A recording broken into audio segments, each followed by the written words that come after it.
E o que importa para nós nesta noite é ouvir a tua maravilhosa voz. Usa teu filho, Senhor, com autoridade, com poder, com unção. Derrame da tua santa bênção e da tua santa palavra sobre nós. Que o nosso coração, o nosso ouvido e a nossa mente esteja atento para aquilo que o Senhor deseja falar conosco. Nós abençoamos o teu filho em nome de Jesus. Amém. Aplauda ao Senhor.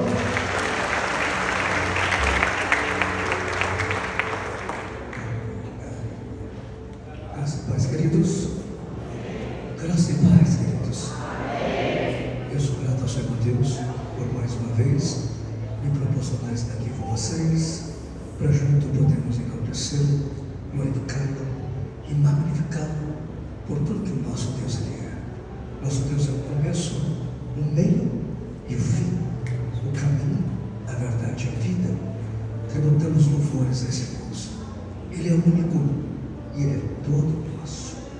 Antes de começar a ministrar, quero agradecer aqui aos pastores que nos auxiliaram, deixar meu abraço, e ao pastor Manuel, que é referência para a minha vida e para o meu ministério. Desfrutar da amizade dele é um presente de Deus.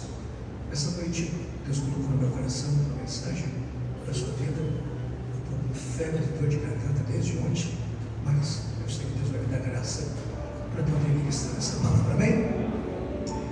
Vou pedir a sua plateia, dá um pouquinho mais de retorno aqui para mim, por favor. Abra comigo a sua Bíblia, livro de Jó, no capítulo 1. Livro de Jó, capítulo 1. Isso, glória a Deus.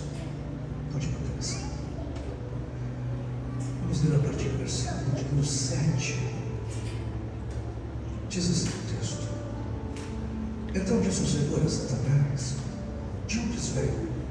E Satanás respondeu ao Senhor e disse: De rodear a terra, passear por ela.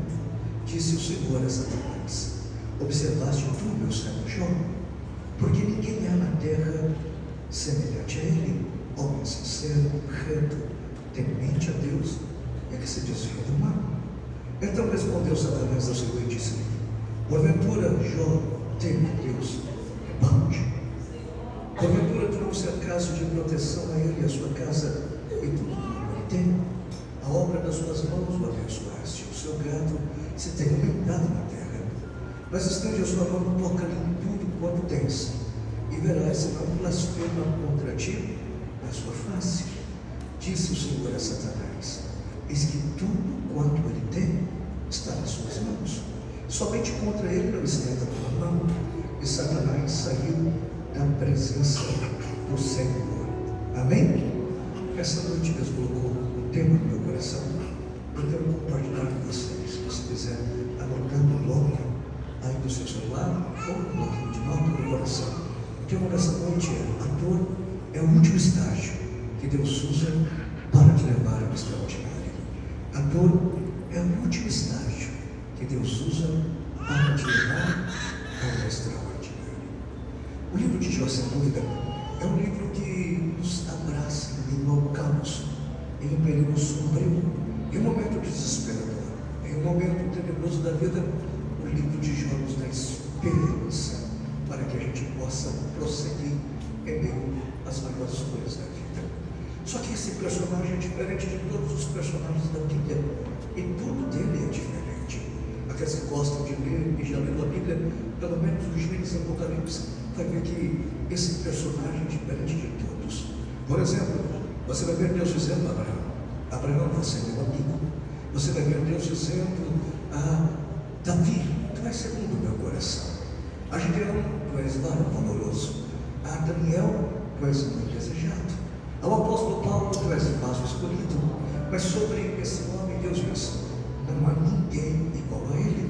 Ele é reto, temente a Deus e se desvia do mal. Quem é esse homem que Deus diz que não há outro igual e ele é único? Me permita essa noite lhe conduzir por uma das viagens mais extraordinárias do mundo bíblico. Jó era um grande empreendedor, um visionário do seu tempo e um grande empresário. Ele não era um homem rico, ele era o homem mais rico do seu tempo. Ele investiu em vários setores, ele foi bem sucedido na área agrícola peculiar, os cereais, o gado, tudo que ele colocava a mão, o Senhor o abençoou. De maneira que ele se tornou então o número 1 no tempo antigo do Oriente. É bem verdade que ele tinha uma família pequena. Era ele, a esposa e 10 filhos. E você reclama de 2 que você tem. Jó tinha 10 filhos. Sonho americano, multimilionário e uma família grande, cheia de filhos, para levar o nome do pai por muitas e por muitas gerações. Jó era um homem íntegro, era um patrão de excelência, um excelente esposo e um excelente pai. Quando os filhos terminavam então o momento de diversão, nas festas ou no final de semana, na casa do irmão mais velho, que Jó tinha dado para ele uma casa nas montanhas, então, de fato, Jó fazia sacrifício ao Senhor para que Deus perdoasse os filhos. Jó era um homem de um coração exemplar. Mas o que vai acontecer daqui para frente? Ele não recebeu um telegrama, o anjo do Senhor não apareceu para ele. Enquanto ele está em casa, feliz da vida, curtindo a família, deixa eu te mostrar o outro lado da história. Satanás está passando pela terra e Satanás então observa Jó. Ele agora se apresenta a Deus. E quando o pai da mentira se apresenta a Deus, o pai da mentira precisa ser verdadeiro. E Deus disse para Satanás: onde você estava? E Satanás disse: eu estava pulando, eu estava rodeando a terra. Deus disse: não só isso, você estava observando meu servo Jó. E ele disse: sim, mas eu notei algo. Eu notei que o gado dele tem se aumentado de maneira que não dá quase para explicar. Notei também que as cercas de proteção não são de arame farpado, mas as suas mãos o protegem, a sua casa, de maneira que ele é praticamente intocável. Deus então diz para ele: ele é reto, temente, se desvia do mal e me ama. O tom agora de deboche, Satanás vai dizer para Deus: como não faria isso? Os homens da terra, eles bajulam o Senhor enquanto o Senhor os presenteia. Enquanto o Senhor os mima, esses homens o aplaudem, esses homens curvam do Senhor. Mas se o Senhor tomar tudo, esses homens viram as costas para ti. Porque os homens são iguais desse planeta, adoram a Deus enquanto são favorecidos por Deus. Deus então disse a Satanás: não, esse é diferente, esse é Jó. Deus é avalista. E Deus vai permitir o desafio e vai topar o desafio. Deus então diz para Satanás, acusador: eu lhe concedo a autoridade. Vai até lá, destrói tudo, mas não toque na sua vida, não tire a sua vida. Satanás saiu da presença de Deus. Deus tem o seu poder soberano e o seu poder permissivo. No poder soberano, Deus manda, desmanda, faz e desfaz. Não te dá satisfação de nada. Deus é Deus. No poder permissivo, Deus permite Satanás atacar as pessoas, permite dias ruins acontecer. Martinho Lutero diz que Satanás é como um cão e que Deus colocou ele numa coleira. Ele está muito alvoroçado, tentando pular das pessoas para o seu ataque, mas Deus está segurando a coleira. Quando Deus puxa, Satanás tem que retroceder, porque mesmo na vontade permissiva, quando Deus permite Satanás atacar, Deus está no controle de todas as coisas e Deus manda em tudo. Ele é o nosso Deus. Só que Satanás, ele é especialista. Talvez você é especialista em uma área, médico, é advogado, ou especializado em uma área com muita habilidade. Qual que é a habilidade de Satanás? Satanás é o PhD do ser humano. Satanás conhece você melhor do que sua mãe, do seu pai, seu esposo, sua esposa, seus amigos. Satanás conhece a sua face oculta, conhece quem é você no esconderijo quando você está dentro da sua casa, conhece você na noite no seu quarto, conhece as suas mentiras, as suas hipocrisias, a sua maldade, a sua falsidade. Satanás é um estudioso da sua vida, te conhece desde os primeiros passos e ele tem um talento. Se ele não te derrubou hoje, vai tentar amanhã, mas existir para ele não é uma opção. Ele conhece você. Satanás, ele não tem piedade. Se pudesse destruir a sua vida agora, ele aniquilaria você de uma forma horrível e horrenda. Satanás agora então tem autorização para atacar Jó. Só que o que ele faz é uma estratégia. Porque ele quer mostrar a Deus que os homens são comuns. Esses homens adoram a Deus só por causa de coisas que Deus faz. Mas se Deus corta os membros, esses homens viram as costas para Deus. E o que ele quer fazer agora? Ele quer pegar a bola de boliche, derrubar todos os pinos de uma só vez e mostrar que ele está certo. Ele monta a estratégia. Jó está acordando em casa agora. Como ele acorda? Feliz da vida. Pergunta para a esposa: cadê as crianças? Ela diz: as crianças são adultos, estão lá na casa do irmão mais velho. Ele diz: então eu vou dar uma andadinha ali na fazenda, eu já volto para o almoço. Tudo tranquilo, está feliz, as coisas estão totalmente normal. Quando ele está chegando próximo da fazenda, vem um camarada gritando em dor. Esse cara tem um corpo cortado por todos os lados, está sangrando muito. Ele diz: Jó, levantou os inimigos, roubaram então um gado. Os funcionários foram mortos a espadas e só sobrou eu para lhe contar o que aconteceu. Enquanto Jó vai acudir esse homem, vem um outro. Esse homem está com o corpo metade queimado. E ele diz: Jó, fogo caiu do céu, consumiu toda a plantação, matou então os funcionários e o campo todo foi destruído. E só sobrou eu para lhe contar a história. Enquanto Jó está tentando acudir da direita e da esquerda, tentando entender o que está acontecendo, vem mais um mensageiro. Esse mensageiro não trouxe marcas no seu corpo à espada e nem marcas de queimadura, mas o seu olhar traz uma notícia que nenhum dos senhores essa noite estão prontos para ouvi-la. Ele chega para Jó e diz: Jó, estava cuidando da sua casa, da sua família, dos seus filhos. Vem um vento, ele veio como impetuoso, ele veio descontrolado, veio varrendo tudo, deu de frente com a casa, e todos os seus filhos estão no meio dos escombros. A casa caiu. Você que é pai, você que é mãe, o que faria? É o que Jó fez. Ele vai até lá, e quando ele chega até lá, os vizinhos estão tirando os filhos dos escombros de Jó. Jó entra naquele desespero, e a tarde toda eles tiram todos que estão dentro da casa. A notícia no final do dia é essa: não há sobrevivente, todos morreram. E Jó, em um dia, perde a riqueza, perde os funcionários, a terra queimada, os seus filhos são mortos. Ele vem trazendo os seus filhos para casa, e ao chegar em casa, a esposa está desesperada, porque a mãe naquele tempo, ela cuidava dos filhos praticamente o tempo todo. A mãe eram as discipuladoras, as mentoras, e davam estrutura às filhas desde o dia de nascer até o dia do casamento, o menino também. De fato, as mães passavam mais tempo com os filhos. Ela não perdeu o cachorrinho que você chora com saudade de eles. Ela não perdeu o gatinho que você sabe que mudou para o vizinho, mas não vai mais para sua casa. Ela perdeu os seus 10 filhos. Enquanto ela está desesperada, todos estão assustados, porque a fazenda de Jó parece uma fazenda fantasma. As pessoas estão com perguntas. Muitas pessoas querem saber dos homens que trabalhavam, dos pais e filhos que trabalhavam ali no campo com Jó, e estão mortos. O que está acontecendo? E Jó se tranca dentro do quarto, se veste de uma roupa agora de pano de sal, e ao sair agora, ele sai com a cabeça rapada e com a barba feita.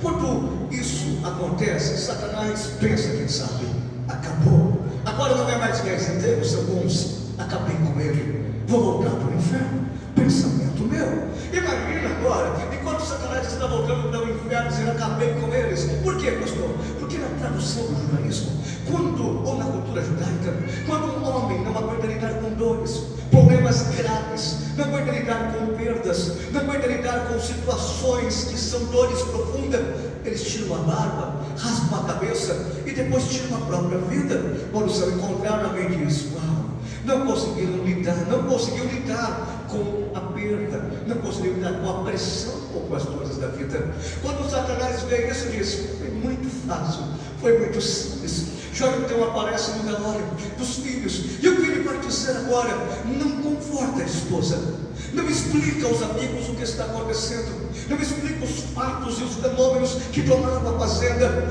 mas no mundo espiritual, Satanás vai saber que esse homem não é comum. Então ele diz uma poesia, e essa poesia começa assim: nu eu saí do ventre da minha mãe, nu eu tornarei para lá, o Senhor me deu, e o Senhor os tomou, mas bendito seja o nome do Senhor. Bendito é o nome do Senhor. Pastor, o que ele quer dizer? Ele está dizendo dizendo: eu conquistei muitas coisas, eu vou morrer e não vou levar nada do que eu conquistei. O que eu tinha de valor são os meus filhos. Deus me deu eles até esse momento e me deu o privilégio de criá-los. Eu não entendi porque Ele tirou, mas Deus sabe o que faz, e tudo o que Ele faz é perfeito, e eu adoro a Ele, porque tudo o que Deus faz é perfeito. Quem tem os filhos adorando o Senhor? Quem tem os filhos bendizendo o nome do Senhor? Quem tem os filhos glorificando o nome do Eterno? Esse é Jó. Ele não é comum. Naquele exato momento, a esposa então diz para ele: amaldiçoa o teu Deus e morre. Ele diz assim: você fala como uma louca. Aceitamos o bem de Deus com prazer, e o mal que veio você não quer aceitar. Nesse exato momento, Jó então dá a maior explicação a todos que estão presentes. Deus permite coisas ruins acontecer com pessoas boas. Deus permite tragédias. Deus permite situações que aos nossos olhos não merecemos, mas Deus permite. Por quê? Porque a dor é a maior ferramenta que Deus tem para ensinar você. Se você não aprender através da dor, não é capaz de aprender com mais nada. O que você chama de luta, de luto, de provação, Deus chama de treinamento. Deus não está te punindo, Deus está te ensinando através do sofrimento. Deus não tem prazer na sua angústia, na sua dor e na sua lágrima, mas Deus tem um propósito. Bem-vindo à faculdade da vida, onde Deus está te ensinando através do sofrimento. O sofrimento é pedagógico. Se você não aprender com ele, não é capaz de aprender com mais nada.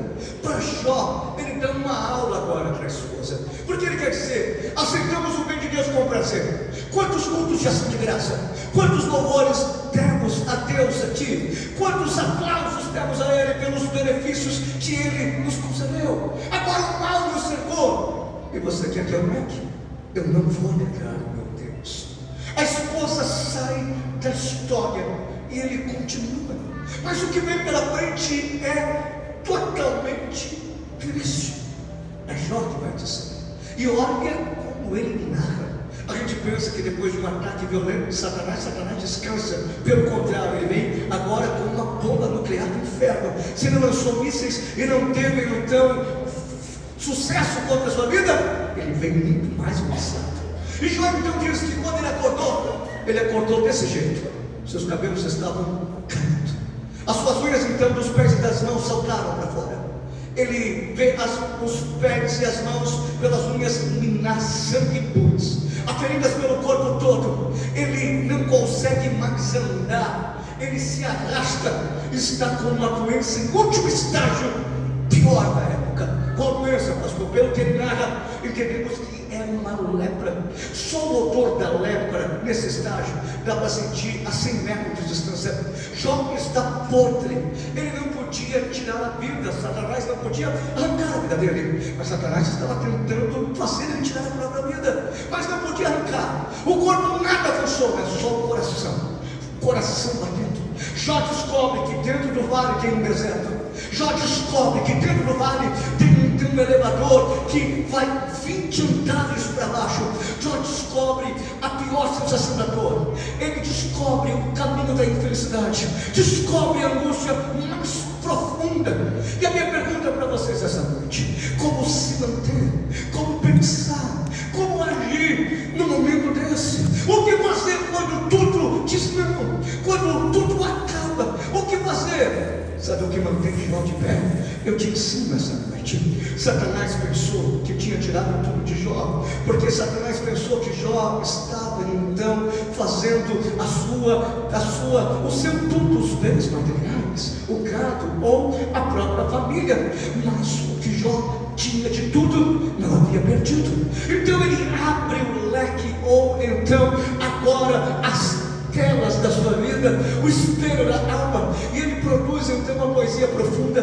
Ele olha para muitas árvores que estão cortadas, estão ali muitas mortas e muitas dando frutos. Ele ele abre a sua boca e expressa dizendo: há esperança para a árvore que foi cortada. Ao cheiro das águas ela brotará e ela dará ramos como planta nova. Jó tem esperança. Jó não perdeu a esperança. O que Jó baseia a sua fé não são em bens materiais ou coisas que o ser humano pode conquistar com as suas mãos. Jó baseia a sua vida em Deus.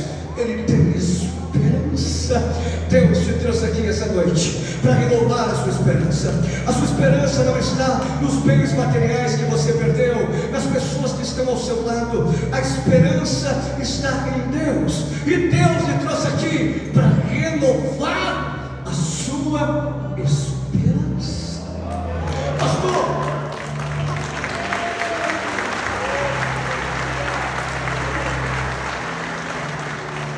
o que é esperança? Jó está com o corpo podre, está no chão, se arrastando. E o que ele diz? Ele diz a Satanás para ouvir: pega essa. O Senhor está me provando como ouro, mas eu vou sair aprovado como ouro fino.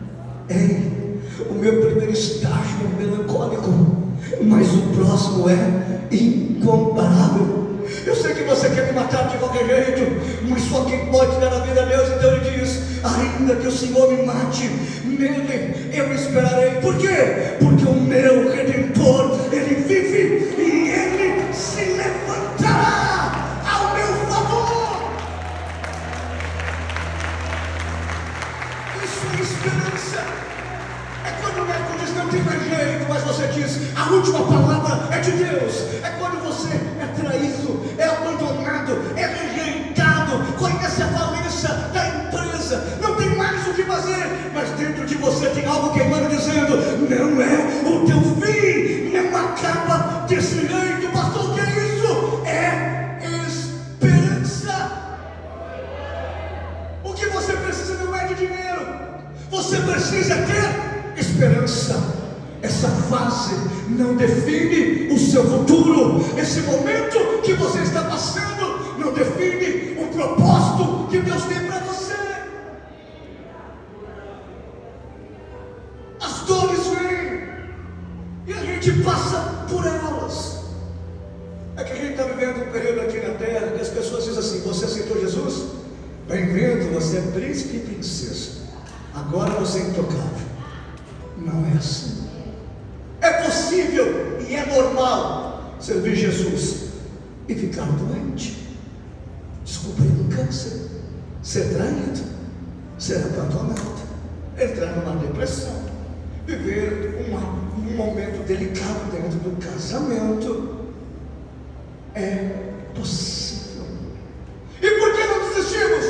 Porque nós não somos filhos mimados, que adoram a Deus pelos mimos e pelas regalias. Nós somos filhos reais, adoramos a Deus por aquilo que Ele é. Fazendo, Ele é Deus; não fazendo, continua sendo Deus. Com dinheiro a gente adora, sem dinheiro adoramos. Com saúde a gente adora, sem saúde a gente continua adorando. Aqui só tem filho real.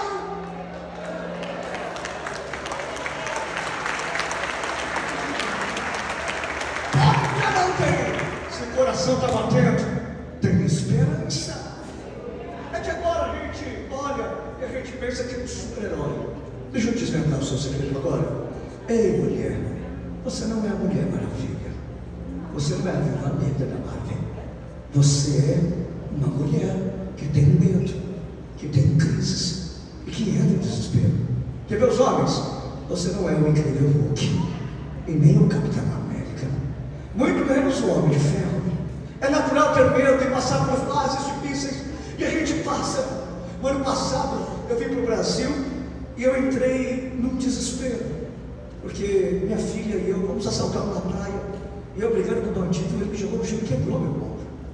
Minha filha foi chamar o segurança do prédio, e quando ela foi atravessar, ela foi atropelada por uma moto. Eu peguei minha filha e corri para o hospital. Estava chegando lá, uma dessas motos grandes deu de acabou o meu carro. Num desespero, depois de passar pelo médico, peguei a picape em São Paulo e fui para o litoral, para a casa da mãe. No meio do caminho, um pouquinho antes, primeiro fui da imigrante, a roda esquerda escapou do carro. Fiquei de frente com o guarda-rei e fiquei pendurado, eu e a pé. Chegamos de manhã em casa depois de uma madrugada no pano. Desliguei os celulares, não queria falar com ninguém. À tarde, minha mãe disse: você precisa ligar o celular, estou me ligando, que aconteceu alguma coisa nas suas redes sociais. Eu perdi todas as redes sociais. Meu Instagram com milhares de seguidores, YouTube e tantas outras redes foram hackeadas e eu perdi o controle de tudo quando pessoas dando golpe. Eu passei mal aquele dia, a pressão chegou 19. Desmaiei na sala da minha sala, na casa da minha mãe. E quando eu acordei, eu estava no quarto dia de uma UTI de um hospital. E eu disse: Senhor, o que eu estou fazendo aqui? Eu queria acordar no céu. Por que eu estou passando por isso? E Deus não disse nada. A gente passa por fases, e não é porque você é um homem, uma mulher de Deus, não está sujeito. Eu estava pregando agora há poucos dias atrás em Mafra, em Santa Catarina, e um homem que é muito rico na cidade, dono de mercados, a família muito conceituada, ficou conhecido no Brasil todo, não porque ele é rico, porque a filha dele de 22 anos matou a própria irmã de 4 anos, por ciúmes, detalhe, todas criadas na igreja. Ele disse para mim: por que, pastor? Eu passei por isso. Estava agora pregando em Nova York, numa cidade chamada Stanford, e um pastor chegou para mim e disse: pastor, me ajuda. Eu disse: o que aconteceu? Meu filho de 17 anos voltou a usar droga. A minha mulher de 25 anos largou o esposo com os 2 filhos e foi para minha casa. A minha mulher de 31 anos estava caminhando essa semana lá em Boston, veio um raio, bateu nela e ela está morrendo. E o médico disse: se ela sobreviver, é verão da gente. Sabe o que ele disse para mim? O que eu fiz? Eu não sei o que eu fiz. Me diz você que pensa que eu vou saber. Me diz você que tem todas as respostas bíblicas. Me diz, o que fazer numa situação dessa? Estava pregando outro dia em Londrina, e uma senhora então, no desespero, disse para mim: pastor, me ajuda. Eu falei: o que aconteceu? Ela disse: meu filho de 19 anos roubou o tráfico, fugiu do interior para a casa da minha mãe. Os traficantes cobraram, mataram ele e mataram a minha mãe, que não tinha como abençoar. Detalhe, pastor, são 20 anos que eu sou diaconisa nessa igreja. Me diz, dias ruins acontecem, momentos de perder acontecem, momentos de crise profunda acontecem. Deus está te ensinando através do sofrimento, aonde Satanás pensa que te paralisou, aonde ele pensa que colocou um trauma, mal sabe ele que ali Deus apertou o start para levantar a sua chamada, para te mostrar que você agora é o antídoto, é o remédio de muitas pessoas, porque a área que você mais sofre é onde Deus mais te prepara para cuidar de vidas e mostrar o caminho da graça de Deus. Essa luta não vai passar assim. Você precisa aprender a enfrentar, e não adianta desistir, e não adianta recuar. Você precisa aprender com ela. Você precisa superar essa fase. Deus está te moldando. Eu estava 4 dias na UTI, e Deus falou: eu precisei te parar para você escrever. E eu disse: Deus, foi o Senhor que me parou. Ele disse: foi. Tudo na vida é quando Deus diz que Ele fechou a porta. Tudo na vida é quando Deus diz: eu tirei de você. Tudo na vida é quando Deus diz: eu te levei para o outro lado, eu te deixei sozinho. Aí você vai reclamar com o quê? A gente entra em desespero, mas a gente precisa aprender com as circunstâncias adversas. Deus está te ensinando com esse momento. Então a palavra dele para o teu coração é essa: não desiste não, continua, porque dessa luta vai sair o maior testemunho da sua vida. Essa luta está te moldando para se tornar o melhor homem e a mulher mais possível, perfeita aqui na terra. Essa luta não é para te matar, essa luta é o best-seller de Deus para você. É um livro de sucesso que Deus está escrevendo. Jó sozinho, aparece os amigos e diz assim para ele: e aí, conta, por que você pegou? O que você fez? Ele disse: não fiz nada. Aprende isso aqui. Se provação fosse símbolo de pecado, Você seria provado desde o dia que nasce até o dia que morre. Provação não tem muito a ver com pecado. Provação é um período que Deus permite você passar para te treinar. E se você quer sentir o amor de Deus, Deus só prova aqueles que amam. Provação também é símbolo de amor de Deus sobre a sua vida, para te consertar, para te transformar, para arrancar coisas de você que só o sofrimento pode tirar. Olha quem você era antes e olha quem você se tornou após o caos. Olha como você era arrogante, prepotente. Deus permitiu quebrar tudo, perder tudo. Olha como você se tornou um cara simpático, amável, simples, humilde. Deus não brinca de jogar. Deus ensina até você aprender. E quando você aprende, uau, Deus traz o próximo nível. Caminhe comigo para mim terminar. Jó então agora está sozinho e Deus diz para ele: eu vou lhe fazer algumas perguntas. Se você pode, então me responda.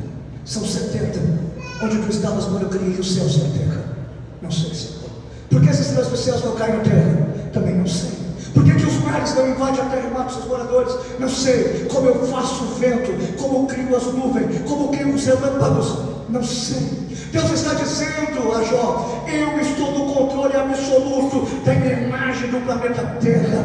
As estrelas, segundo o salmista, ele chama pelo nome. Só um detalhe: existem mais estrelas nas galáxias desse universo do que grãos de areia no planeta Terra. E Deus chama cada uma pelo nome. Meu Deus, que poder é esse? Os mares não podem invadir, porque Deus deu uma ordem. Ele espreme os dedos e cria os trovões, assopra e faz os ventos, bate os pés e cria as nuvens. Esse Deus está no controle absoluto. Levante as suas mãos, porque Deus te trouxe essa quinta-feira para dizer a você: parece que a sua vida está descendo por um desfiladeiro. Parece que a sua vida está prestes a acabar. Só parece, mas Ele diz para você: eu estou no controle absoluto de todas as coisas, da tua casa, da tua vida, dos teus negócios. Deus não perdeu o controle da sua vida. Aguente firme, porque um novo tempo, os melhores dias da sua vida vão surgir, porque Deus está levantando um novo homem e uma nova mulher através do sofrimento.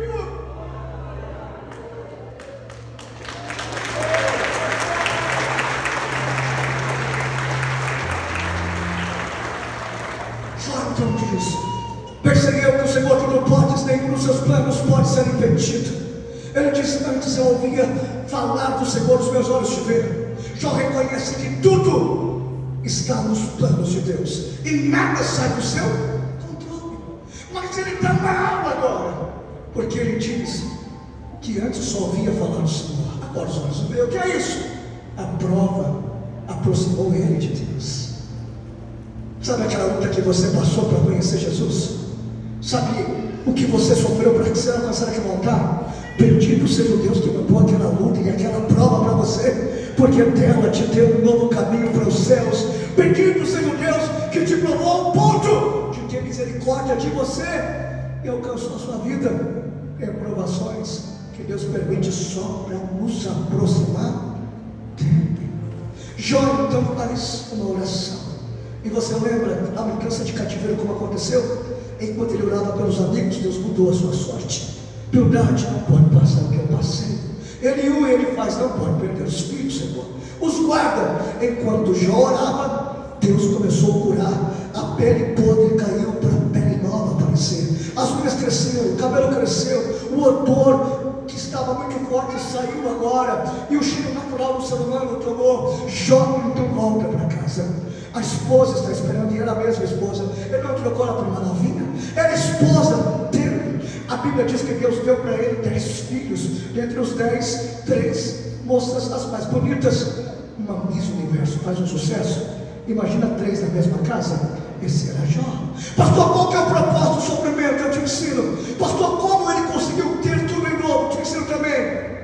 Jó começa agora a receber vizinhos, e os vizinhos vão compartilhando com todos do Oriente. Então as pessoas pegam um pouco de prata, ouro, ou um filhote de camelo, ou uma primícia. Ouve o testemunho de Jó, e agora ofertam na vida de Jó.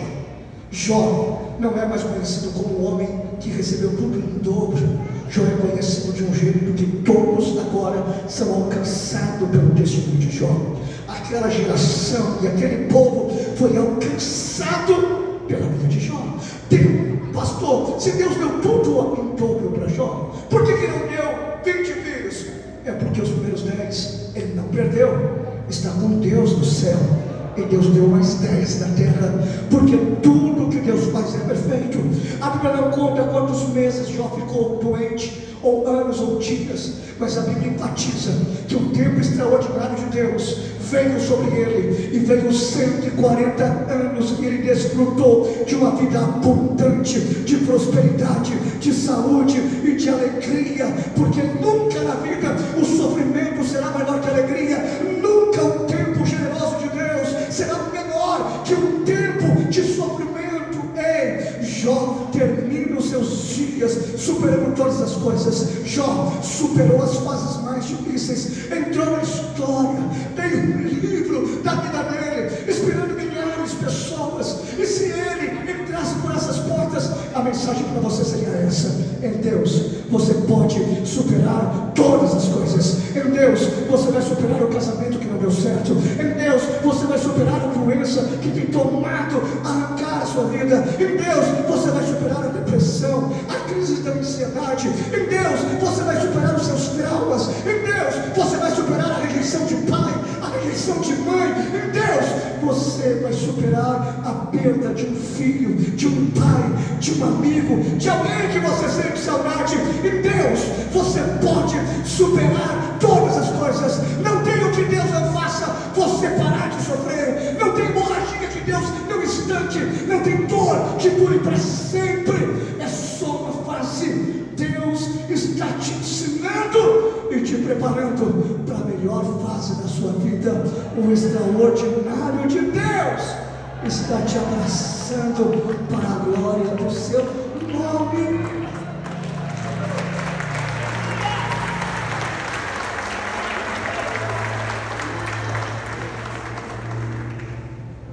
Talvez você chegou aqui na pior fase da sua vida.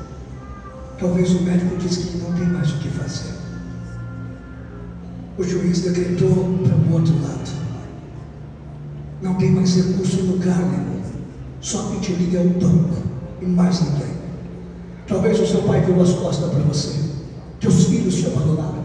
Talvez você está sendo rejeitado por aquela mulher que disse que nunca te largaria e te deixou por alguém que tinha um pouquinho mais de dinheiro, ou ao contrário, um rostinho mais bonito, então levou ele e ela. Ei! Talvez você entrou na pior fase da sua vida, dizendo: pastor, entramos em julho, na metade do ano, que vai ser de mim? Você vai viver a maior mudança de cativeiro da sua história. Deus te trouxe essa noite para mudar a sua sorte, para mudar o lugar que você está, o ambiente da sua mente. Deus te trouxe aqui para dizer a você: você não está retrocedendo. Os passos que estão parecendo que são para trás, é que você é uma flecha na minha mão, e eu estou te impulsionando para você chegar no destino que eu preparei para você. Essa dor não é para te matar. Esse momento está produzindo em você capacidade, ferramentas para se manter na melhor fase que Deus está abrindo para você.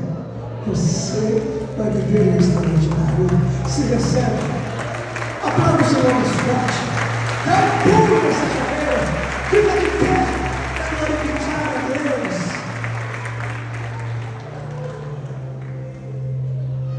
Olha aqui para mim. Chora, porque esta noite é sua. Só Deus sabe como você está sofrendo. Só Deus sabe como está doendo. Só Deus sabe que você não aguenta mais. Só Deus sabe quando você chega em casa e perde a morte para Ele. Só Deus sabe quando você está dirigindo e tem vontade de andar no seu carro em frente a um caminhão. Só Deus sabe como é difícil tomar um banho. Só Deus sabe quando você sai daqui e não tem mais mas para quem sorri, a tristeza que está dentro da sua alma. Só Deus conhece os seus dilemas e os seus conflitos, mas Deus manda te dizer: não desista. Eu estou produzindo em você um ser humano extraordinário. Vai passar, isso vai ficar para trás, e o tempo que está aparecendo é o melhor tempo. Talvez você não acredite, mas eu vou professar mesmo assim, porque esse mês de julho e os próximos meses serão os melhores da sua vida até vivido. Deus está trazendo um tempo de aprovação. Bem-vindo, você passou, vai superar e vai glorificar o nome daquele que fez os céus e a terra. Se você pode, grupo de louvor, pode cantar um louvor aqui. Se você pode, eu quero que você faça uma adoração agora. Eu já vou orar para vocês, os pastores já vão ungir vocês, mas a gente vai fazer uma adoração. Por quê, pastor?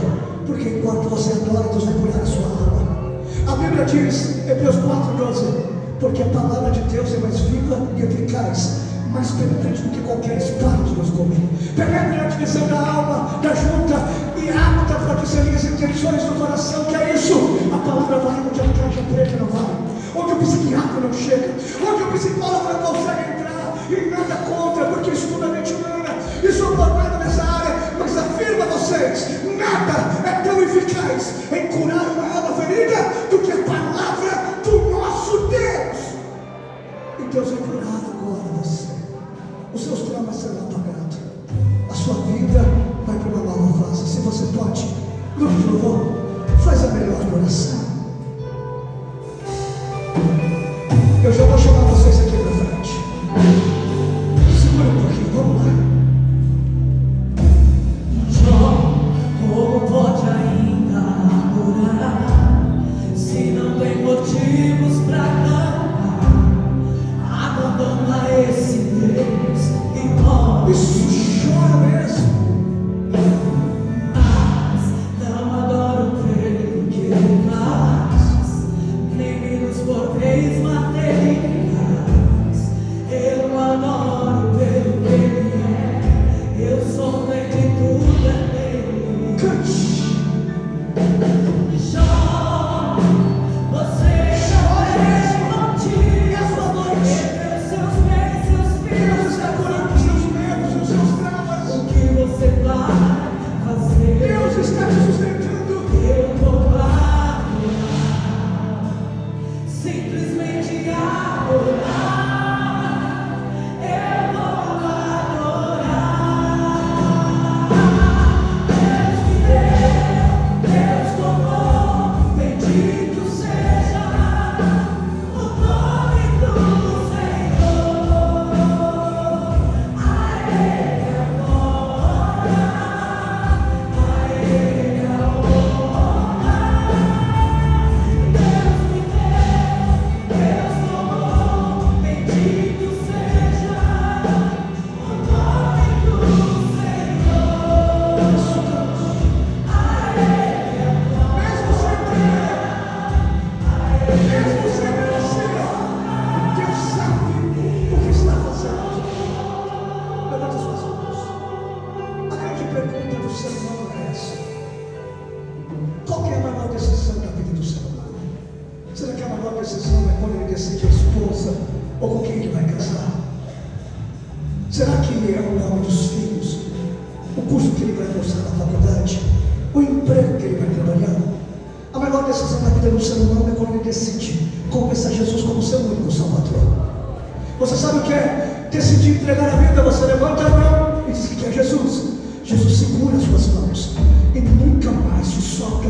Talvez você entrou aqui hoje e você não é cristão. Talvez você está afastado dos caminhos do Senhor, mas precisa de uma cura, de uma transformação. Precisa se posicionar. E sem confissão não tem mudança. Se o seu coração está queimando, antes de eu chamar você para vir aqui à frente orar, eu quero convidar você que não é cristão, você que está afastado dos caminhos do Senhor, a começar um tempo novo, um tempo de mudança, um tempo de restauração. Pastor, como eu faço isso?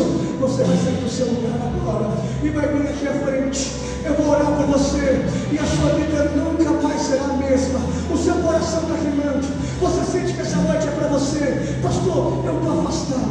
Será que me recebe? Ei, se você tiver coragem agora, de sair do seu lugar agora e vir aqui à frente, Deus está te chamando. Então vem. Se você tiver coragem agora de tomar uma decisão e chegar aqui na frente, a sua vida nunca mais será a mesma. Enquanto o grupo de louvor começa a terminar esse louvor, você sai do seu lugar e vem aqui à frente. A primeira pessoa já chegou, a segunda está vindo, a terceira, a quarta, a quinta está chegando. Ei, Deus está te chamando. Essa noite é a sua noite.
Deus está selando a mudança de cativeiro da sua vida.